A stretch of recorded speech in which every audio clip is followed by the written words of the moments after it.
የአቦል ዜና ቤተሰቦች ዛሬም ለእናንተ ይሆናሉ ያልናቸው መረጃዎች ይዘናል። በቅድሚያም ርዕሶቹን እናስደምጣቸዋለን። የኮንዶሚኒየም ተመዝጋቢዎች ቁጠባቸውን እንዲቀጥሉ ተነገራቸው። በአዲስ አበባ 168,000 ቤቶች እየተገነቡ ነው ተባለ። የኢቢኤስ ጋዜጠኞች እንዲፈቱ ተጠየቀ። መምህራን እየተራቡ የትምህርትን ጥራት ማረጋገጥ አይቻልም ተባለ። በዶናልድ ትራምፕ ላይ ምርመራ እንዲደረግባቸው ሴናተሮች ጥሪ ያቀረቡ። እንዲሁም ካልሲ የማሽተት ሱስ ያለበት ግለሰብ በሳምባ ካንሰር ስለመጠቃቱ እንነግራችኋለን። አብራችሁን ቆዩ።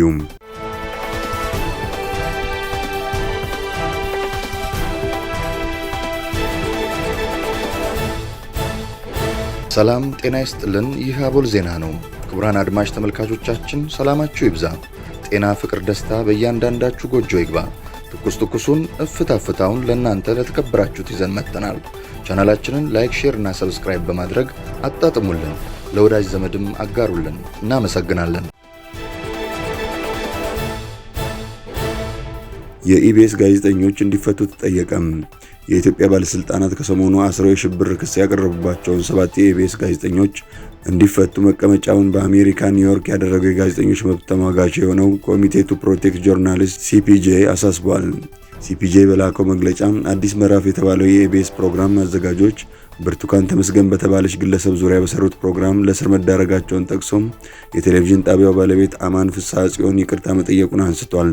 የጋዜጠኝነት ስርዓት ተጣሰ በሚል ጋዜጠኞችን አስሮ የሽብር ክስ መምዘዝ ያልተመጣጠነ አካሄድ ነው፣ በዛ ላይ ፕሮግራሙ እገዳ ተጥሎበታል ያለችው የሲፒጄ አፍሪካ ፕሮግራም አስተባባሪ ሙቶኪ ሙሞ ናት። ፖሊስ ጋዜጠኞቹ ግጭት ለመቀስቀስ የህገ መንግስቱ ስርዓት ባይል ለመናድና መንግስት ለመገልበጥ ማሲር የሚሉ ክሶችን ማቅረቡ ይታወሳል። ነብዩ ጡመ ልሳን፣ ታሪኩ ኃይሌ፣ ህሊና ታረቀኝና ንጥር ደረጃ የተባሉ የኢቢኤስ ጋዜጠኞች መጋቢት 17 2017 ዓ.ም በቁጥጥር ስር መዋላቸው የሚታወስ ሲሆን ግርማ ተፈራ፣ ሄኖክ አባተና ሀብታሙ አለማየሁ የተባሉ ተጨማሪ የሚዲያ ሰራተኞች በቀጣይ ቀናት መታሰራቸው ይታወሳል።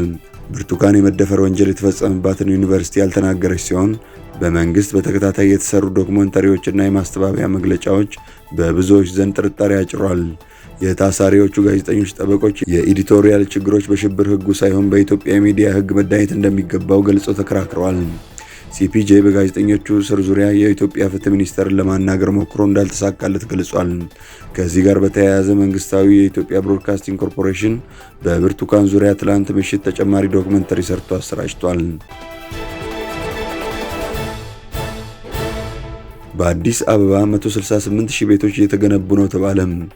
የ468,000 አዳዲስ ቤቶች ግንባታ ቢያስፈልግም እየተገነባ የሚገኘው ግን ከ168,000 እንደማይበልጡ ተነግሯል።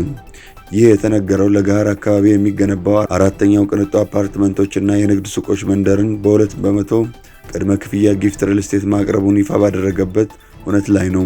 በሚያስፈልገው የቤት ፍላጎትና ግንባታ መካከል ከፍተኛ ልዩነት መኖሩን የሚያሳይ ሲሆን ይህንንም ክፍተት ለመፍታት ከፍተኛ ጥረት እያደረገ መሆኑን አስታውቋል። ጊፍት ሪል ስቴት 3 ቀን በሚቆየው በዚህ የሽያጭ መርሃ ግብሩ ለሚመጡ ደንበኞቹ እስከ 30 በመቶ የዋጋ ቅናሽ ማድረጉንም አቶ ሰለሞን ደበበ ተናግረዋል። በ84,000 ካሬ ላይ ያረፈው ሁሉንም በአንድ ላይ ያካተተው የመኖሪያ መንደር ውስጥ በተለያዩ የካሬ መጠን የቀረበ ሲሆን መንደሩ 18 የተለያዩ ሚክስድ ህንፃዎች ያሉት ለመኖሪያና መንደሩ ከ4,000 በላይ ቅንጡ አፓርትመንቶችና የንግድ ሱቆችን የያዘ መሆኑም ተገልጿል። በካሬ ሜትር 94,000 ለሽያጭ ማቅረቡን ያስታወቀው ሪል ስቴቱ ቤቶችን እንደ አውሮፓውያን አቆጣጠር በ2027 ተጠናቀው የሚተላለፉ መሆናቸውም ተነግሯል። ከ20 ዓመታት በፊት በሪል ስቴት ዘርፉ ቆይታ ያለው ጊፍት ሪል ስቴት እስካሁን 12,000 ቤቶችን ገንብቶ ማስረከቡን አስታውቋል።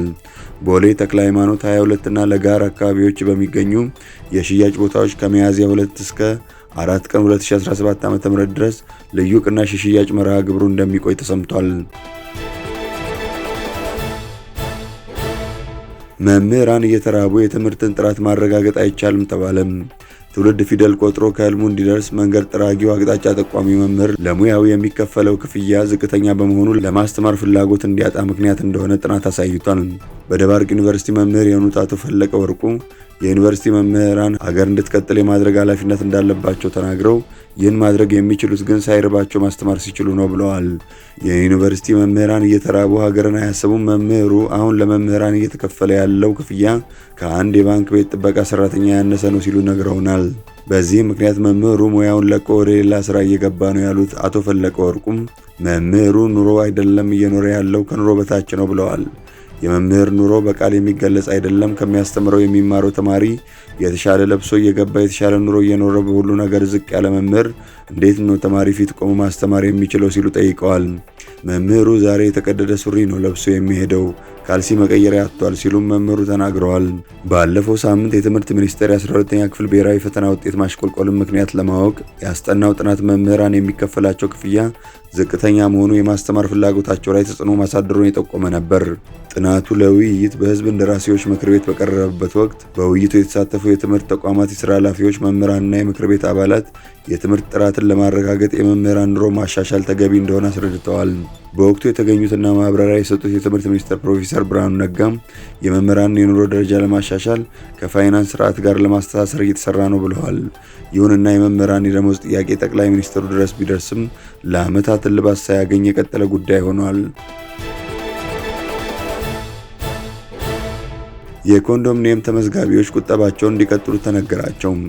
የ1997 የኮንዶሚኒየም ተመዝጋቢዎች ከትላንት በስቲያ ጠዋት ወደ ቤቶች ልማት በሄዱበት ወቅት ለጠየቁት ጥያቄ የተሰጣቸውን ምላሽ ተናግረዋል። ከተመዝጋቢዎች መካከል የቤቶች ልማትና አስተዳደር ኃላፊ ቢሮ የገቡ ተመዝጋቢ ሁሉም ተመዝጋቢ እንዲያውቀው ያጋሩት መረጃን እንደሚከተለው ቀርቧል። የወይዘሮ ቅድስት ተወካይ ለተመዝጋቢዎቹ በሰጡት ምላሽ በየሚዲያው የሚወራውን አዳምጣችሁ አትረበሹ። መረጃ ከፈለጋችሁ መንግስት የራሱ ሚዲያዎች ስላሉት የመንግስት ሚዲያ ካላሰራጨው በቀር ለገንዘብ ብለው በየዩቲዩብ የሚለቁት ላይ ማብራሪያ መስጠት አንችልም ብለዋል።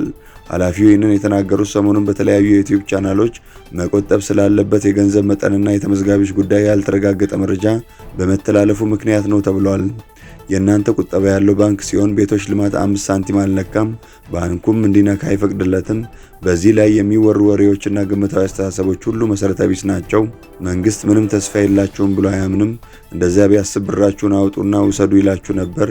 ነገር ግን በቀጣይነት እየተሰሩ ያሉ የቤት ፕሮጀክቶች ላይ ተስፋ አላችሁ ብለን እናስባለን ብለዋል የወይዘሮ ቅድስት ተወካይ። እንደ መንግስት በዚህ አንገብጋቢ ጉዳይ ላይ ረጅም ጊዜ እንደቆጠባችሁና ተስፋ እንዳደረጋችሁ እንረዳለን። መንግስትም የሚችለውን ያደርጋል ያሉት ባለስልጣኑ ነገሮች ተስፋ አላቸው ብለን ስለምናምን አሁንም መቆጠብ አታቁሙ ማለታቸውን ተመዝጋቢው አጋርተዋል።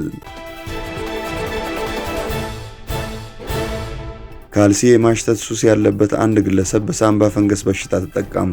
ለአንድ ቀን ሙሉ ያደረገውን የቆሸሸውን ካልሲውን ካደረገ በኋላም የማሽተት ልማድ ያዳበሩ ቻይናዊ በፈንገስ የሳምባ በሽታ መያዙ በሕክምና ተረጋግጧል። በቻይና መገናኛ ብዙሃን ላይ እንደተገለጸው በቾንግኪንግ የሚኖረው ይህ ሰው በከባድ ሳል ተጠቅቶ ወደ ሳውዝ ዌስተርን ጦር ሰራዊት ሜዲካል ዩኒቨርሲቲ ለመግባት ተገዷል። ሰውየው ለዶክተሮች እንደተናገረው ከቅርብ ቀናት ወዲህ ሳል እያስቸገረው ሲመጣ የሳል ሽሮፕ ቢወስድም ሳሉ እየተባባሰበት ይሄዳል። አይኑ ደም እስኪመስል በመቀየሩ የሕክምና እርዳታ ለማግኘት እንዳነሳሳው ተናግሯል። የሲቲና የኤምአርአይ ምርመራዎችን የሕክምና ባለሙያዎቹ ካደረጉ በኋላ ዶክተሮች በታችኛው የቀኝ ሳምባ ውስጥ አጠራጣሪ ጥላዎችን አግኝተናል። ከዚያ በኋላ በብሮንኮስኮፒ ማየት እንደተቻለው ታካሚው በአስፐርጊለስ ኢንፌክሽን ምክንያት በሚመጣው የሳምባ ፈንገስ በሽታ እንደሚሰቃይ ተደርሶበታል። ዶክተሮቹ ስለ ኢንፌክሽኑ መንስኤዎች ሲጠይቁት ሰውየው የራሱን ቆሻሻ ካልሲ የማሽተት ልማድ እንዳዳበረ ግልጹን ተናግሯል። በሳውዝ ዌስተርን ሆስፒታል የመተንፈሻ ሕክምና ዲፓርትመንት ሐኪም ዶክተር ሊያንግ ፔንኪያንግ እንደተናገሩት ታካሚ ስለ ቤቱና የአየር ዝውውሩ ምን ያህል ጥሩ እንደሆነ መጠየቃቸውን ይናገራሉ። ሰውየው ከስራ በመጣ ቁጥር ወደ ማጠቢያ ማሽን ከመወርወሩ በፊት የቆሸሸውን ካልሲዮን የማሽተት ከፍተኛ ሱስ እንዳለበት ተረድተዋል። የቆሸሸ ካልሲዮን ጥንድ ወስዶ ከመረመሩ በኋላ ዶክተሮቹ የአስፐርጊለስ ምልክቶችን በካልሲዮ ላይ አግኝተዋል። ንጽህና የጎደለው ልማዱ የኢንፌክሽን መንስኤ እንደሆነ አረጋግጠዋል። ጥቅም ላይ የዋሉ ካልሲዮች ላብ ጨዋማ በመሆናቸው በጫማ ውስጥ ያለው ሞቃታማና እርጥበት ያለው አካባቢ የፈንገስ እድገት እንዲኖር ያደርጋል።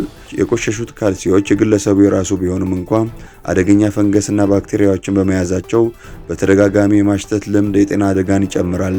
አፍንጫንና ጉሮሮን ካለፉ ወደ ሳምባ ሊገቡና ለረጅም ጊዜ መዘዝ የሚያስከትሉ የፈንገስ በሽታዎች ሊያመጡም ይችላሉ ተብሏል። በዶናልድ ትራምፕ ላይ ምርመራ እንዲደረግባቸው ሴናተሮች ጥሪ አቀረቡ።